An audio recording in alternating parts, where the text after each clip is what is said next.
You know what?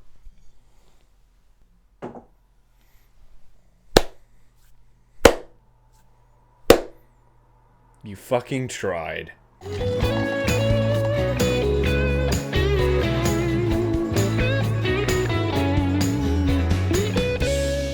London Has Fallen was a film I had no intention of seeing. It was probably one of the most unnecessary sequels, in my opinion, that I thought could have ever come out in the last few years. And that's saying something considering how many shitty sequels we've had. And I don't regret seeing it. That's the first thing I'll have to say about this film, is that I actually was somewhat impressed with how this film turned out. It wasn't awful to the point of, oh my god, it's so bad that I can't watch this anymore. It actually was a entertaining film. Now, the term of entertaining, there are different means of it, saying like Michael Bay brain dead popcorn flick or very compelling thriller.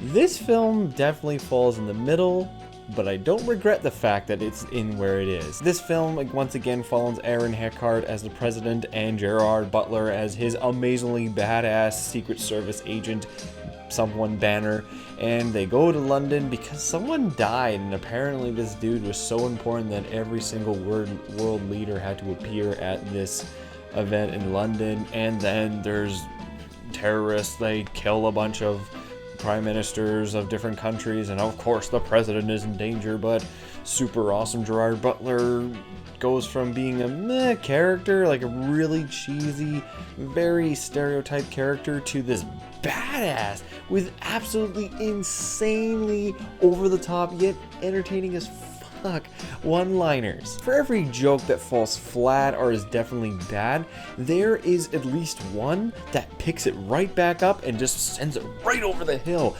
And that's what London Has Fallen has. It really reminded me why I liked Olympus Has Fallen, considering the previous year had given us the worst fucking Die Hard movie of all goddamn time. I wanted anything to be like Die Hard, and that's exactly what Olympus Has Fallen was. And London Has Fallen follows a few of those same traits. Idea of Banner being on a communications device with a bad guy and doing a bunch of one-liners. The fact that he's extremely brutal and he's willing to kill people outright, or the fact that he does absolutely insane one-liners with both his friends and the enemies. I enjoyed Olympus Has Fallen for what it was, and I enjoyed London Has Fallen for what it was too, despite the fact that there are so many moments in this film that are just like, that is so stupid, that is so cheesy, that is so stereotypical.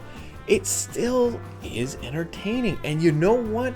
This movie tries. That's something that can be definitely commended of this film, is it tries. They actually did a single continuous take shot. Sure, there was a few moments where it definitely obviously was edited, but I didn't expect that. But as I said before, Olympus Has Fallen had already done a lot of these elements, so aside from a few jokes, a really commendable attempt at a single action take, and some pretty decent action scenes, there's a lot of issues with this film. There's a lot of bad action scenes. There's a lot of really stupid and very childish-like cinematography. The quality in the shot switches back and forth between decent to shit. So despite the fact that London Has Fallen was definitely a doomed project, I still commend it for trying, especially with a film that was pretty much screwed from the start. So in the end, I am giving London Has Fallen a 3 out of 7. I was going into this movie thinking I was going to give it a 2 or lower, but in the end, I didn't regret seeing it, and I even enjoyed a bit of it. So that's definitely something I did not expect to happen today. Anyway, guys, I hope you enjoyed this review, and I will see you next time.